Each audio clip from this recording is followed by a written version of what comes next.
Ana crita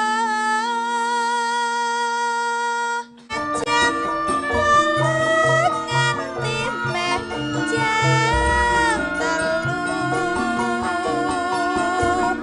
nyutak nafsu criting kalbu rati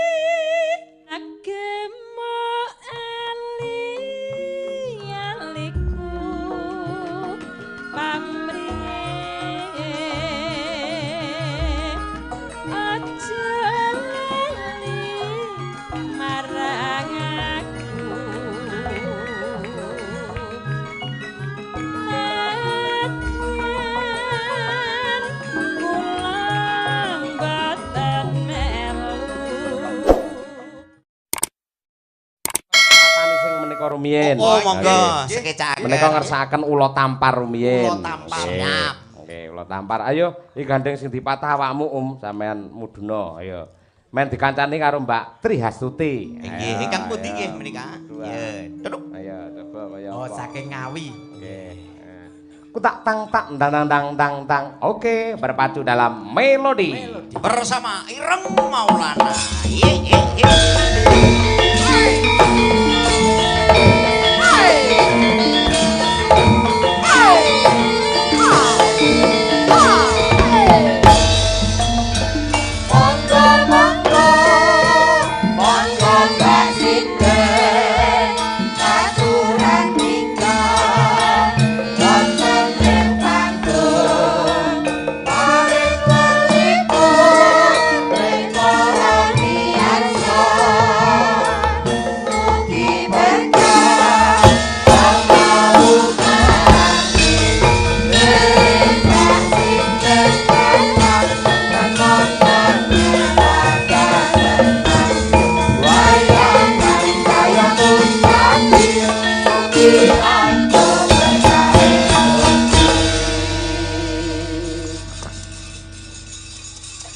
Niki genduk Umi kalian Mbak Tutik. Nah. Tutik nggih.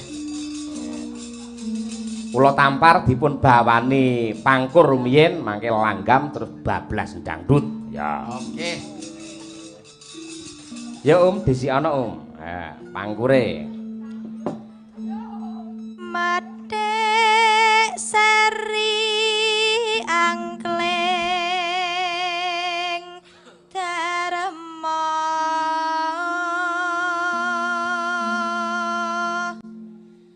ana crita tingkae kula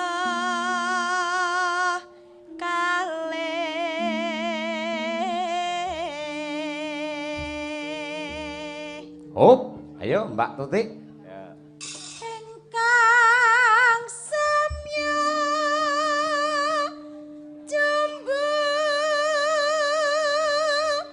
rayu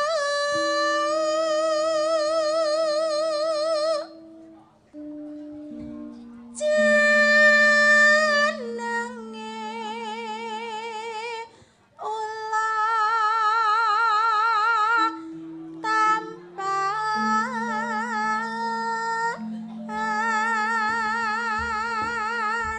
Umi wani gunjak garwane sang maha wiku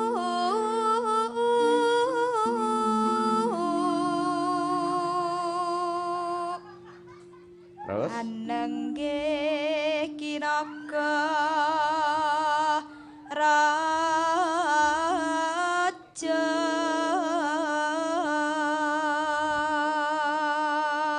Mbak Tutik Masuk. Sasileh nyinaka kini. Ayo, Kak.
delalah kaya Pak Lurah wingi tanggal 14 Agustus Pak Alek ya ulang tahun. Waduh, Pak Bupati ya Agustus ya ambal warsa. Cocok. Mugi-mugi dipun paringi panjang yuswa ingkang kebak barokah, sehat kuat. Ya, kaya ngono kuwi lho. Elok tenan. Terus, Bu?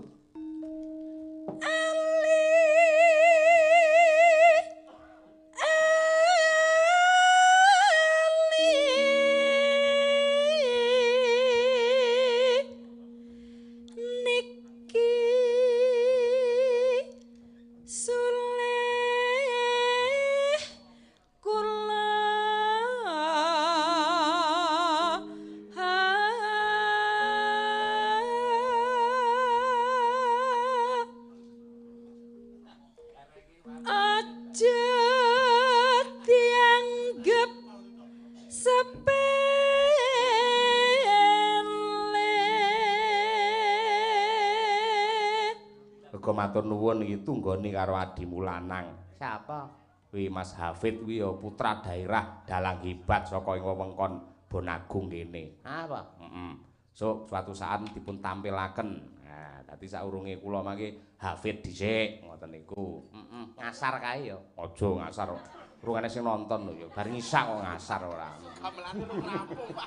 Sing nata gamelane rung rampung kok ya apa kon dalang ning truk ora bocah. Aku ora apa-apa kuwi mahasiswaku kok kuwi kok. Iya, Pak. Ngerti dek sepak terjang kule mulang piye dek ngerti. Ayo. Garap pakliran itu adalah kreativitas seorang seniman dalam meramu sajian pakliran sehingga menarik dan berbobot. Ngono kuwi. Neng kampus, do gatekne kabeh. Ora, malah do angop kok. Ora. Ya pancen ya bengi melek kabeh. Karo Mas Jamil, oh kuwi elok kuwi. Ayo, Mas Jamil Mirdad. Mas Jamil. Kuwi ayi nek kurune kaya ngono. Kuwi mergo iki kakean guyu lho, Tru. Ayo. Angger guyu saya banter wetenge lak keder, maju. Akhire saya gedhe wetenge. Ayo, Ning ya kuwi anggere weteng gedhe ngene malah anune malah cilik biasane. Manuk apa sing mlakune mundur?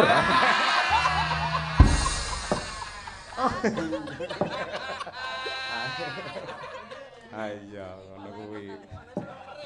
Karo kisane Mas Udin ki ya mahasiswa ISI insyaallah wis rampung. Iki putrane Pak Harminto saka Darmareja. Sane iki. Mula ya lulus saka ISI Surakarta wisuda atas nama Udin dengan gelar S-Son. Sarjana sound system. Pedalangan. Iya, pedalangan. Mergo lek dalang kuwi terus apa kuwi jeneng ngopeni son iki apik. Mergo ngerti karaktere wayange piye iki apik. Mula wingi lak awake didhawuhi karo Pak Bupati yen iso yen wayangane son komplit dalang nggawa dhewe. Dadi kebutuhane piye, karaktere piye, dalang kuwi iso maksimal. Heeh. Aku wis takon karo Pak Marno. Mangitung Pak Marno, son komplit genset piro? Piro? 1 miliar bongko aku. Iya. Alon-alon ora. Yo, coba kaya apa. Manuk apa sing cilik wis meneng ora ngolah. Arep muni manukku ngono ta kowe. Yo buka sih.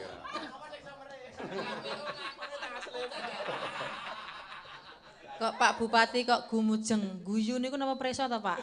Yo Kyai sepuh ngene mending ngerti ngono kuwi. Ngene iki semu ora kok. Kejaba lek cokmo kuwi jenenge kuwi tek sebutne ngoten niku ning kuping marai risih. Lah ngeten iki karo gleges dhewe. Wis ngerti ya Kyai sepuh-sepuh tok. Upamane ana bocah cilik ngrungokne ora paham sing dikarepake apa. Contone ngeten lho Bu Kesi nggih. Nun sewu. Bocah ndelalah pas ulangan matematika ya to. Ora iso nggarap. Terus karo bu guru dikandani, "Le, men iso mlebu, materi iso mlebu neng pikiramu, kono neng kamar mandi, sirahmu telesana banyu."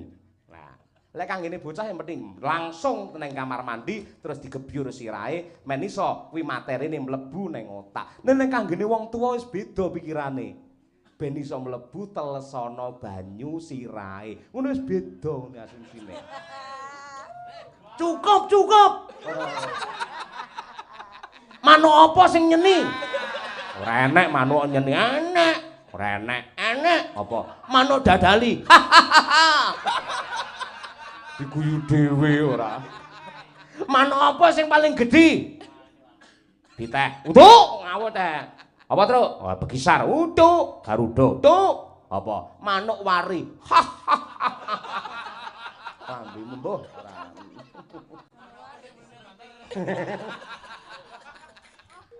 Ayo Bekasi. Kulambetena Manuk. Melu ora. Lek melu manuk ora.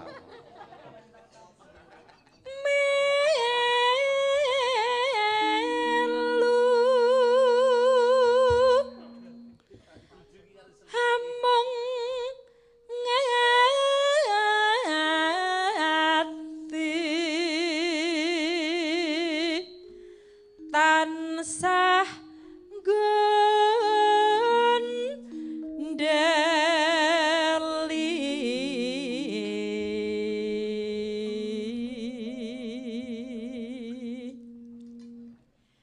yen dadi lara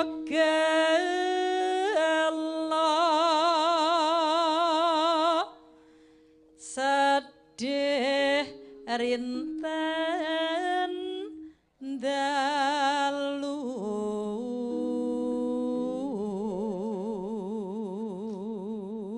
Manuk apa? Wis to. Sik siji iki, tulung mumpung eling aku. Manuk apa lek muni mesti dewa-dewa padha metu.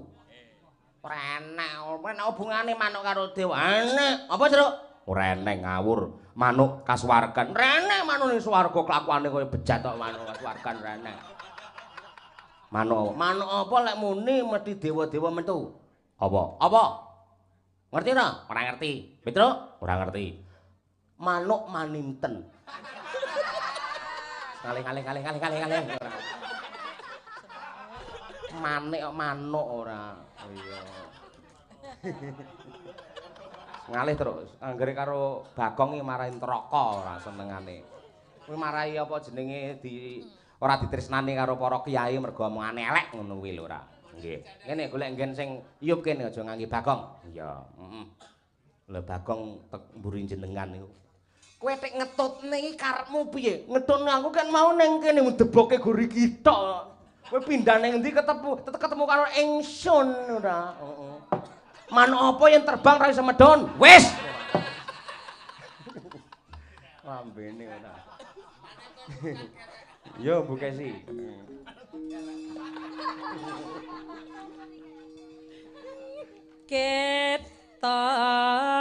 Ketoken Mas Cahya. Oh, kaya ngono kuwi. Ketok-ketoken mongko betina pethuk. Heeh, ngono kuwi. Jenenge wong tresna iki sak detik, sak menit ra ketemune bingungi kok. Bu Kesi iki terlalu cinta karo aku iki makane. Monggo enggak boleh loh orang itu sepenuh hati 100% mencintai sesama manusia enggak boleh. Namun 100% cinta kita hanya kepada Allah Subhanahu wa taala. Ngono kuwi. Jangan tepuk tangan. Jangan tepuk tangan. Apa arti tepuk tangan tanpa saweran? Manuk apa? Wes ora. Rambine ora. Monggo Bu. Nganti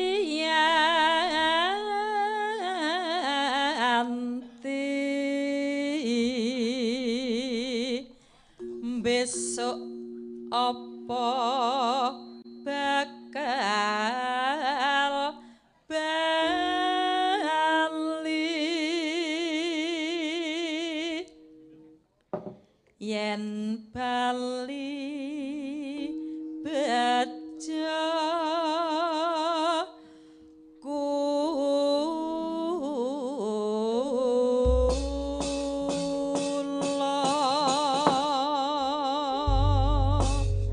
Cobi Bu Kesi men apa wi otot-otot nggih sukun niku mboten kenceng men longgar sampean mang mudhun mang jumeneng sak langgam nggih mawon. Kangge atur hormat dumateng Bapak Bupati Pak Ahmad Dawami Ragil Saputra Esos. Ya. Duh Pak Dalang, mbok lenggah mawon lho niki pun goro-goro. Niki kula rada anu keram niki sikil kula. Hah? rada kram. Keram. Tak linggo wae. Oh, ora kersa jumeneng. Sementara linggo riyen. Oh, lungguh lah kowe pikiramu manuk terus sama keram iku kuwi. Gara-gara bayangke manukmu kuwi mau lho. Piye? Manukmu reng. Oh, ning omah pancen diparingi karo Pak Rohadi duwe manuk loro aku ning omah kae. Iya. Tak cantolne gazebo siji ning gudang siji ora. Nah, saderenge nembang langgam nggih kula ngaturaken panuwun dumateng Bapak Lurah Kebon Agung lan ugi sedaya warga masyarakat ingkang sampun tresnani kula sak kuwanca-kanca sak bojo kula sampun ping rambah ping 4 napa ping 5 nggih. Ping 6 ya Allah, ping 6 pun ditanggap Pak Dalang. Buka sih. Dalem. Aja kok itung. Nyapa? Lah kok itung kok ping 10 mesti njaluk bonus wingi. Nggih. Mboten napa-napa, intine matur nuwun saking katresnan panjenengan sedaya tansih percaya kalih kula lan bojo kula. Lan khususipun dumateng Bapak Bupati Pak Kajimbing ingkang kula hormati, kula tresnani, kula sungkemi lan kula aslinipun ngefan kalih Pak Kajimbing. Beliau adalah seorang kiai yang luar biasa. Aku ajane mbiyen iki to Pak Dalang. Apa? Sak liyane duwe bojo dalang aku asline ya pengen lho duwe bojo kiai. Kiai Slamet. Ora. Lah saiki coba bayangno. Kok Kiai Slamet iki kebo. Lah ya malam sura wingi udah diring ning kraton to. Ha iya, masa aku kon karo Kiai kebo sia-sia. Kebo apa sing manuke? Menengah liyane genti. Ora. Sampeyan ngerti ra? Apa? Saiki sing lagi viral Kiai asmane Gus Idam kuwi. Idaman sing saka Blitar kuwi. Kan sampean ya Blitar, sampean ya Gus Idam kok Gus Idaman iki lho maksudmu. Ya maksudnya aku ngefan. Nanti sampean anggere mangkat tanggapan gawe kopiah terus gawe apa sarung, hem, jaketan dan kayak Gus Idam. Gus Dimas Larso to karemu ora. Terus? Dimas Larso sarunge serong dina situ ganti lho. Oh, Ya, iya, siap pisan. Ndak dinggo kuwi terus kuwi lek karo aku manut to. Sarungan so. Siap. Mau sore iki tak imami. Kan ora tau salat ta aku. So lek malah aku kudu salat. Sing sini Mas Danang iruh mau. Ya. Ayo tak imami. Aku imami, lah dhek lah makmum. Ya.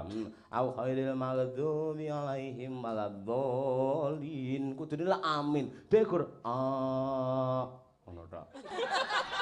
Mine ndi? Mbok nang ndi ra ngerti aku tinggalan nang ndi.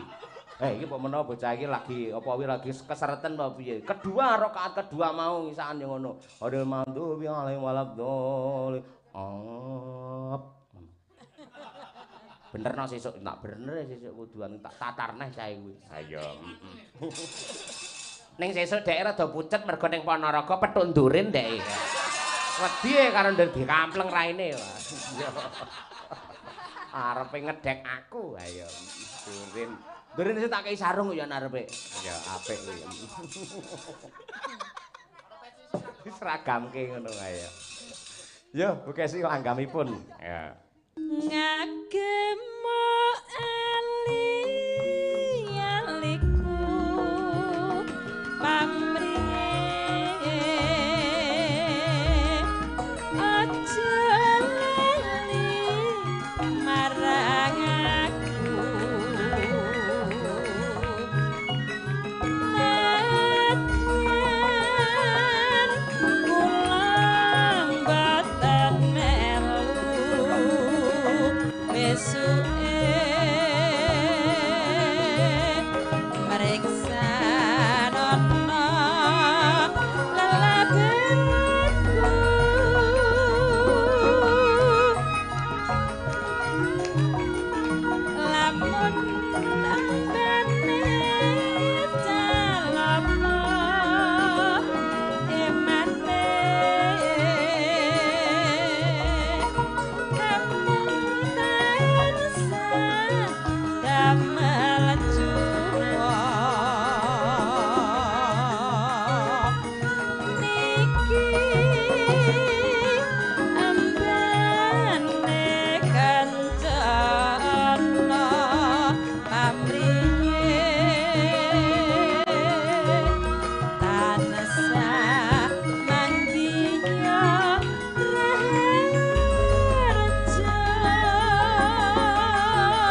kaya ngono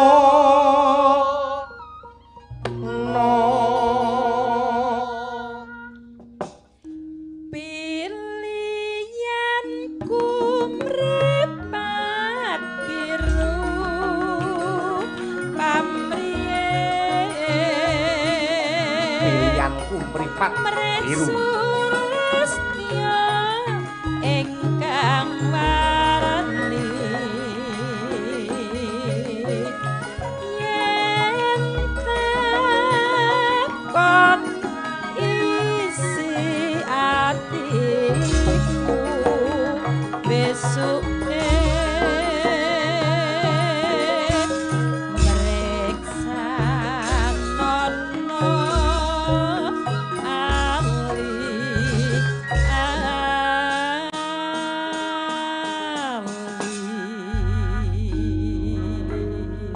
ali-ali aja nganti lali marang aku ya milya sing mripat biru kaya ngono